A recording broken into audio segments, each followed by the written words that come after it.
The branches of the conifers shake, not with the wind, but by the pounding of the feet of giants. The animals' heads rise to clip the branches off the trees, then bend to do the same to low bushes, leaving little in their wake. But they are being watched.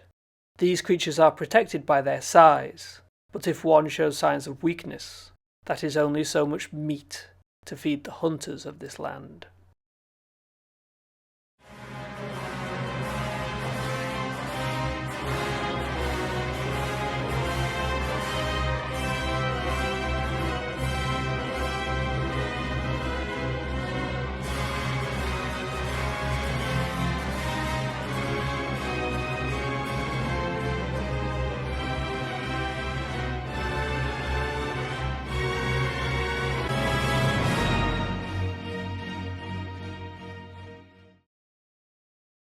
Welcome to this dinosaur profile on Camarasaurus. Not as long as Diplodocus, not as tall as Brachiosaurus, but this dinosaur held its own as one of the drivers of late Jurassic North America. In talking about the discovery of Camarasaurus, I have to start with how the discovery of sauropods slowly emerged. As with other dinosaur finds, bits and pieces of sauropods have been turning up for centuries, mainly their teeth. They were first described and classified as reptilian teeth by Richard Owen in 1841. The teeth themselves belong to the collection of Joseph Channing Pierce, who collected fossils from around Bradford-on-Avon, the same collector that Owen stole credit for the discovery of belemnites. Owen named the owner of the teeth Cardiodon. Later on he described some large vertebrae and bits of limb found in 1825 near Chipping Norton. These were massive, and Owen thought they must belong to some gigantic marine animal, like a crocodile or whale. He named it Cetiosaurus, in reference to Cetios, or sea monster. Owen never made the connection between these, as he saw them massive marine animals, and the group that he created, dinosaurs. That would happen across the Atlantic. In 1877, Oromel Williams Lucas was excavating a site near Canyon City in Colorado called Garden Park. 8 huge vertebrae had been found. The rivalry between Othniel Charles Marsh and Edward Drinker Cope had been ratcheting up for years, paying off collectors and quarry owners, and a bit of poaching too. Arthur Lakes had helped spark things off with finding a bed of large bones. He sent word to Marsh, who didn't respond. Not pleased with the silence, Lake sent some bones and a copy of his notes to Cope. Marsh was enraged, sending Benjamin Mudge and $100 to secure the site from Lakes. He also hastily published a paper on the area before Cope could. Lucas decided to send the massive bones from Garden Park to Cope as well, who wasted little time in letting everyone know that his bones were larger than Marsh's. He named the animal Camarasaurus supremus, chambered lizard from the strange gaps in the vertebrae, and supreme for the species. Cope sent teams of excavators to Garden Park to dig for more. Soon a picture of Camarasaurus began to emerge. This was not a marine animal, but a 4-legged giant herbivore. It was so large and impressive, Cope had the artist, John A. Ryder, create a life-size canvas reconstruction for Cope to display during his talks. Quarries along Como Bluff were yielding numerous finds for Marsh. In 1877, he describes a skull and the most complete skeleton of a Camarasaurus at the time as an Apatosaurus. This could have been a mistake by Marsh, rather than refusing to acknowledge a species Cope created, but he also described the Camarasaurus sacrum found the next year as Morrison impar. Morrison was a kind of pet name that Marsh used for any Camarasaurus-like fossils he found. Morrosaurus meant stupid lizard, and impar unpaired. He also named M. robustus and M. grandis in 1878. Cope was not off the hook, as he failed to recognise the similarities between Amphicoelius lotus, Collodon diversidens, Collodon leptoganus, and Camarasaurus leptodyrus, and his Camarasaurus supremus. Como Bluff was worked on by Cope's Hubble brothers from 1879 to 1880, but reverted to Marsh after that. Later he described M. lentus and M. agilis to add to his roster. Elmer Riggs tried to clear up some of this mess in 1901, after Marsh and Cope had died. He concluded that only 3 of the 5 Morrosaurus species were valid, folding M. impar and M. robustus into M. grandis, while noting that there was a striking resemblance to Cope's Camarasaurus. Marsh and Cope never saw the first sauropod skeleton mounted. It was a Marsh Brontosaurus in the American Museum of Natural History, made up of finds from Como Bluff incorporating bits of different dinosaurs, including a poorly reconstructed Camarasaurus skull. Although how you get from this to this, I have no idea. By 1909, a nearly complete specimen of an articulated juvenile was discovered by the Carnegie Museum, and remains one of the best preserved sauropod fossils in the world. It was described by Charles W. Gilmore over a decade and a half later. He had previously been dealing with Marsh's mess, having Morosaurus abandoned, M. grandis and M. lentus joining Supremus under Camarasaurus. M. agilis was left flitting between genera and groups until a proper look in 2020 named it Smitanosaurus, after its discoverer J. August Smith, and its home, the Smithsonian Institution. Another Morosaurus assigned by Marsh had to be dealt with. This was a specimen found by Gideon Mantell in 1842, and named Pelorosaurus becklesii before Marsh changed it. This was again changed to Camarasaurus becklesii in 1932, completing the international elimination of Morosaurus. It was changed once more to Hestosaurus becklesii in 2015, having been dubious for a while. In 1957, a sauropod found in Portugal was assigned to Apatosaurus, and then described as Camarasaurus alenquarensis in 1990. It was a Camarasaurid, but a distinct genus, being named Lorinosaurus alenquarensis in 1998. This left Camarasaurus confined to North America. In 1967, James Jensen discovered a well-preserved, partial articulated skeleton that he got round to describing in 1988, naming it Cathetosaurus louisi. A later full osteology added louisi to the Camarasaurus genus in 1996, reaffirming the status of the other three species. In 2013, Ottavio Mateusz and Emmanuel Chop postulated that C. louisi should have remained in its own genus. This was retracted in a paper by Chop in 2019, confirming with others the identification of louisi as a species of Camarasaurus. Another significant Camarasaurus was a mostly articulated skeleton found in Howe Quarry in 1992. It was found with the Allosaurus Big Al II, a Stegosaurus called Victoria, 2 Nanosaurs called Barbara and Piccolo, and 5 Diplodocus, XL, Brosmelli, Twin, Triplo, and Dino Quattro. It was called ET, as the first bit of it found was a single digit sticking out of the ground. Just for those who think we don't give simple names to dinosaurs, we do. This fossil was not only well articulated, but had skin impressions from the skull and hind leg. It also helps being kept in Switzerland, making it the most convenient for European paleontologists to study. It's currently thought to be the second specimen of a Camarasaurus louisi, but that is uncertain. A study in 2022 recorded that there have been 207 specimens of Camarasaurus identified across the Morrison Formation, making it one of the best studied sauropods. The 4 species of Camarasaurus varied in size. The most common Camarasaurus, C. lentus, was about 15 meters fully grown. This was not so big compared to the sauropods around it. While we have 1, possibly 2 specimens of C. louisi, we can't say for sure, but it seems consistent with C. lentus. C. grandis was larger, reaching 18 meters when fully grown, but C. supremus lived up to its name, reaching 23 meters long. In talking about posture, Camarasaurus was thought for a long time to have had a swan-like curve in its neck. This was based on the articulated neck in this fossil. In a 1925 illustration, the curve is preserved, but the zygapophyses, that look like neck ribs, are drawn aligning with the curve when they were actually sticking out. This happens when an animal dies and its body begins to dry out. The tail and head have the tendency to curl back towards each other. Camarasaurus has been reconstructed since with a straighter neck. Camarasaurus' skull was very box-like with a short snout. It had large gaps to make it light but still able to provide a forceful bite. While the nasal openings were in this crest, fleshy openings close to the front of the snout would be more consistent with living animals. The exact use of this crest, from display to a resonating chamber, is still unclear.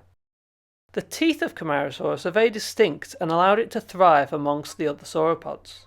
They were chisel-like, made for cutting rough material. Most other sauropods had peg-like teeth, good for stripping leaves off stems and branches, but Camarasaurus could chop the tough stuff, avoiding competition. These teeth would only last for about 62 days before being worn down and replaced. The teeth in the fossils seem to have been held loosely in the skull. This, with strange wrinkling enamel preserved in ET, indicates some kind of tough scaling or keratin covering the fleshy gums.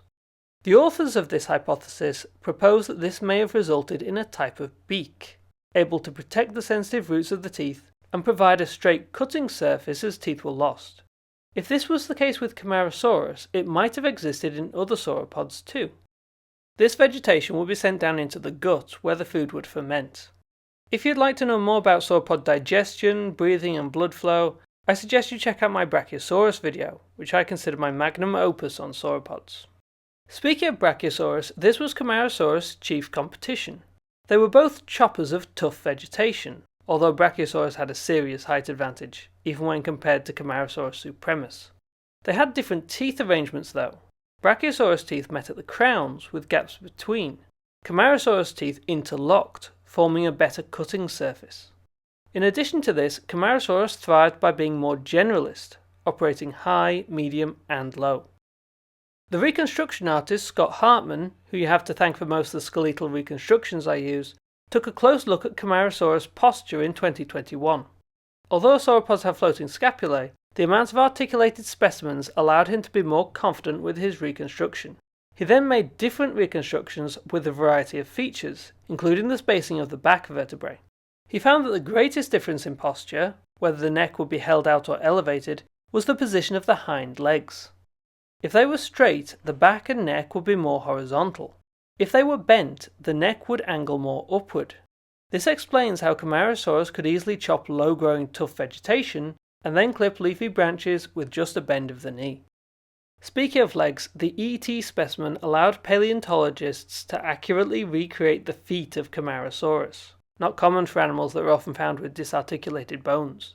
The forefeet had a polex claw that was over 12 centimeters long, and the hind feet had claws up to 15 centimeters long, probably longer with a keratin covering. Sauropods were so large and had such an impact on the landscape that they would have been a keystone group, essential to the maintenance of their environment, and may have been an ecosystem engineer, a dubious phrase in most cases, but I think it works well here. Camarasaurus would have been an important genus in this regard due to its abundance. There is evidence that their powerful limbs and weight allowed sauropods to bring down trees. This would have controlled the forests and enabled sparse tree ferns and conifers to grow. The benefit for the sauropods would be to get at the undergrowth for diplodocids and for Camarasaurus to eat the branches out of reach. This behaviour is found in the savanna with elephants, and the loss of sauropods in South America 66 million years ago has been linked to the origins of the dense Amazon rainforest without sauropods to clear trees. The exceptionally preserved ET specimen again showed signs in some of its joints of osteoarthritis. The high occurrence of these marks on the hind feet were interpreted as evidence of digging with the back claws. This kind of injury to the bones could only be noticed on old individuals like this one after many years of repeated work. This scratch digging has been interpreted as searching for groundwater during long dry seasons or creating ditches for eggs. Although no sauropod eggs from the late Jurassic have been found, both more basal prosauropods and more derived titanosaur eggs are all round, hard-shelled and porous, so Camarasaurus eggs were probably similar. Sauropods would not have been suited to brooding behaviour, and so probably covered the eggs with decaying vegetation to keep them warm until they hatched. These would have been left, and the mother could have laid several clutches, up to maybe 10 eggs each, per season. Large animals today have few large young and need much parental care. Most of these are mammals, but there are recent avian examples, including the extinct giant moa, that only laid one huge egg a season. This method of reproduction is called K-selection. Sauropods laid many small eggs in comparison to body size. The eggs would have been no more than 25 centimeters across, and less than 1.5 millionth the volume of an adult. This laying behaviour, accompanied by the lack of parental care, is called R-selection. This is very unusual for animals that were long-lived with late sexual maturity. Baby sauropods were born without any defences against predators. The main defence of sauropods, their size, would come later, but these babies were equipped to reduce that time. They had a high metabolism, shown by their lack of any covering. Their bodies ran hot. This was corroborated by isotope analysis of Camarasaurus teeth.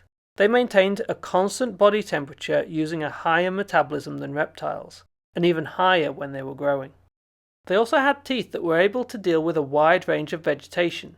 Even diplodocids with their specialised peg-like teeth began life with versatile chisels, capable of biting off any and all vegetation to fuel a high growth rate.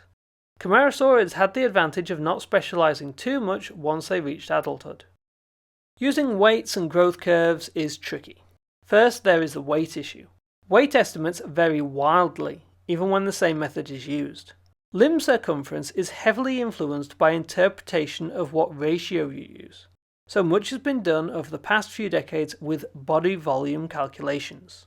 A study in 2005 revolutionised this by calculating the weight saved by an air sac breathing system, calculating that it would reduce the weight of a fully grown Diplodocus carnegii by over 3 tons. The rule of thumb suggested was to reduce the mass calculated by about 10%, bringing it more in line with a bird's average body density. Using this correction, a 2001 study estimated the weight of a fully grown Camarasaurus lentus and louisi as being almost 10.5 tons, a C. grandis being just over 18 tons, and a C. supremus being over 37.5 tons. A study carried out in 2004 had higher but similar estimates: 11.7 tons, 20.1 tons, and 42 tons. This is the equivalent of almost 3 elephants, just over 5 elephants, and 10.5 elephants.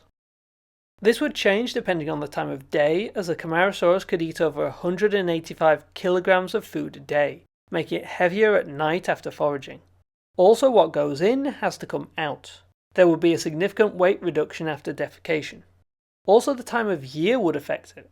Camarasaurus would find more to eat during the wet season than the dry, and a full Camarasaurus supremus gut could contain 8 tons of digesting food, a difference of 2 elephants between full and empty. Once you have a rough guess of average weight, you need the rate of growth. A 2013 study on various sauropod leg bones looked at a Camarasaurus femur. Based on the growth rings that they could see, they estimated that the sauropod was around 26 when it died, and was almost fully grown. They had to estimate as sauropods grow too fast to leave growth rings when they are young, and can even reabsorb bone growth later.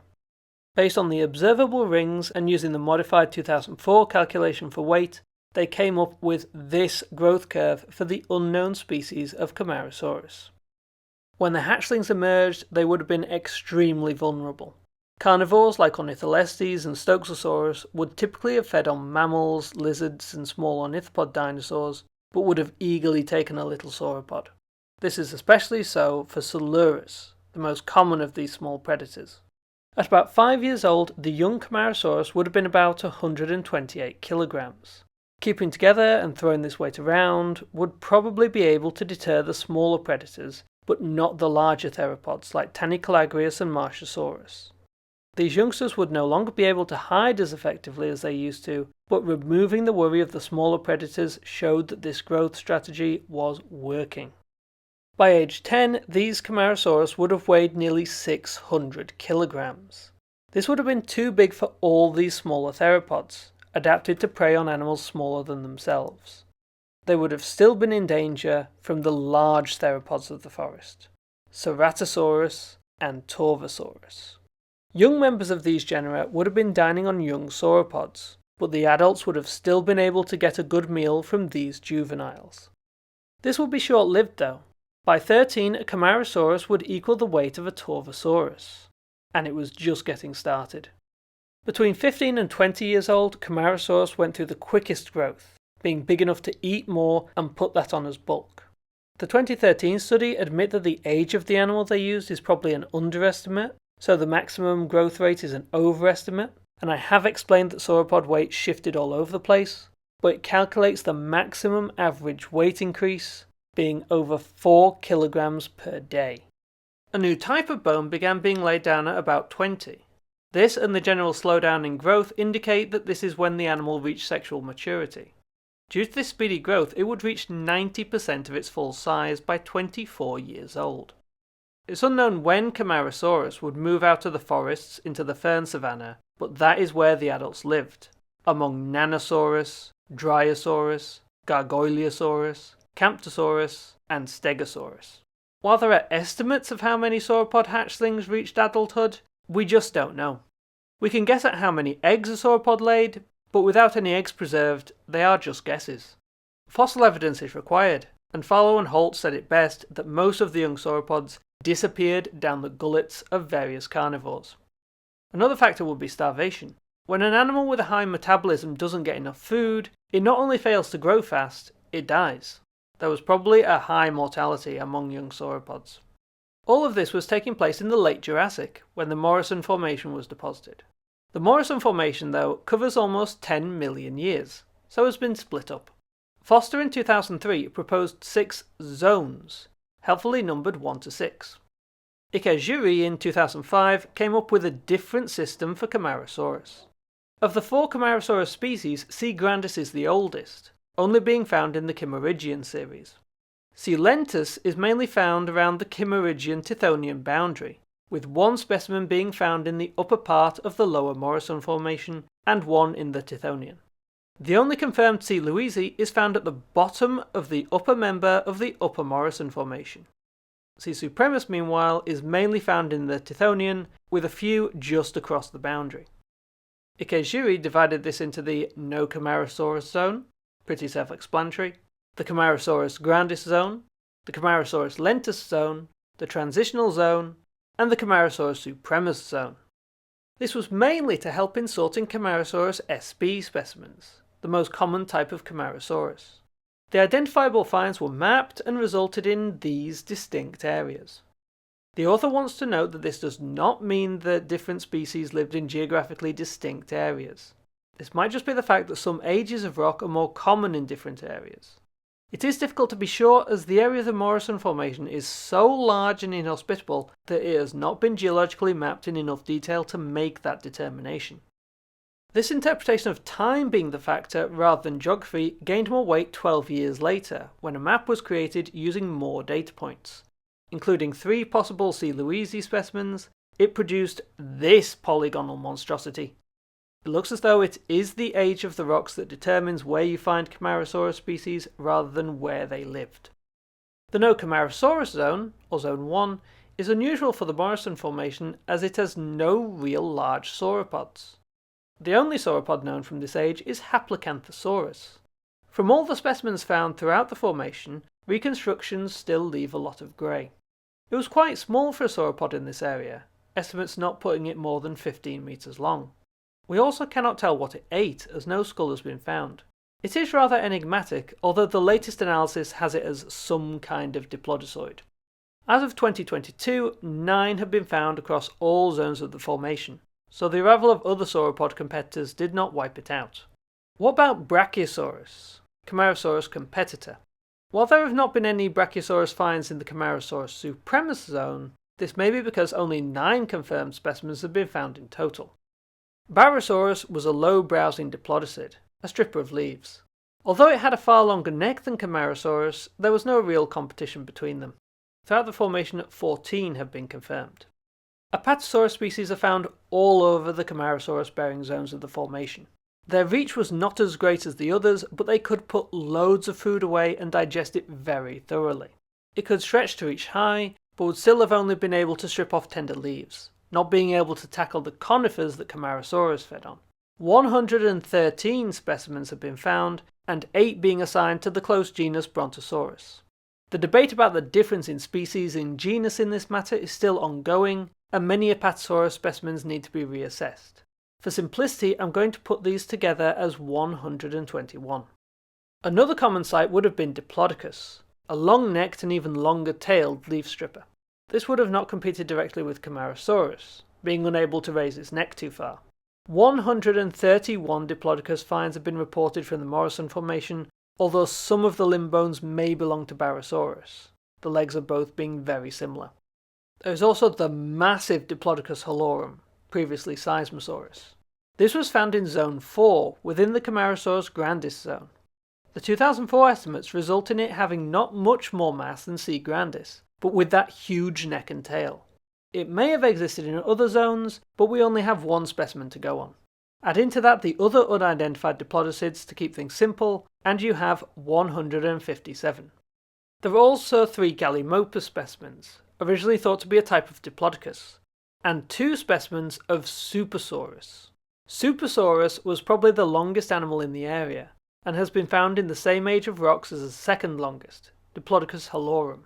While detailed work has not been done on the flexibility of Supersaurus' neck, it would only need to raise it a little to strip leaves from the high branches in Camarasaurus grandis feeding envelope. Camarasaurus still topped the charts in 207 identified specimens, more than any other animal in the formation. There are other sauropods known from bits and pieces: Marapunisaurus, Dystrophaeus, Catodocus, Swazia, among others. As these would be a maximum of 1 each, I'm going to include them along with the unidentified sauropods for simplicity. This results in 2% of sauropods being Haplocanthosaurus and Brachiosaurus, less than 1% each for Supersaurus and Gallimimus. Barosaurus is 3%, then you have the 2 big leaf-stripping feeders, Diplodocus with 29% and Apatosaurus with 22%. Neither of those, though, compare with Camarasaurus' 38% of sauropods, with 3 being unidentified. Camarasaurus' prevalence in the Morrison Formation cannot be denied, but a generalist chomper seemed to be needed in sauropod communities in the late Jurassic. There is the Camarasaurid Tehuelchosaurus from around the Quima region in Argentina, and Tendeguria from late Jurassic rocks in Tanzania. The latter was a Chiraiosaur, a group of sauropods that has been difficult to phylogenetically place, but seems to fill Camarasaurus' niche, just with longer forelimbs. Then there is the Morrison Formation, which shares many dinosaurs with the Morrison. Here there was the Camarasaurid Lorinosaurus and the Chiraiosaur Zbi. Being the most common sauropod around, it was also the most common opportunity for a large meal by the killer of the fern savanna, Allosaurus. Various calculations indicate that a full-grown Allosaurus would need almost 30 kilograms of meat a day. A Camarasaurus kill would be an immense source of food. If you translate Camarasaurus species to the amount of edible meat, based on the previous weight estimates, a full-grown Coelentus and Louisi had about 8.4 tons. A Camarasaurus grandis, 14.5 tons, and the motherlode of fully grown Camarasaurus supremus had 30.2 tons. A Camarasaurus lentus or Louisi would feed 10 adult Allosaurus for a month. A Camarasaurus grandis would sustain 17 Allosaurus for a month, and a C. supremus kill would keep 34 going for a month. It is worth noting that a sauropod kill would bring in opportunists from miles around, including swarms of insects looking for food for their larvae, so it would not be just Allosaurus. Using this data, a 2022 study concluded that even with this amount of food available, there was simply too many Allosaurus in the Morrison Formation, and particularly the Dinosaur National Monument area, to be sustained by sauropods alone. Therefore, they would have also had to hunt ornithischians, like Stegosaurus and Camptosaurus. One detail that they miss out is the possibility of young sauropods, as this study seems to grossly underestimate the sauropod birth rate, basing it on modern large mammals. Another study, done in 2021, concluded that Allosaurus was just a scavenger of sauropod carcasses. This was driven by comparing Allosaurus to predatory techniques used by modern animals. Take a look at my Allosaurus video to see how their adaptations broke the mould, and modelling them as ectotherms, like crocodiles and lizards. All of these have significant margins for error, having to estimate how much a predator needed to eat, the average mass of the food animal, which can vary wildly, and the numbers of each, which have to be corrected from the fossil record. There is an interesting example in the Howe Quarry, where ET was found.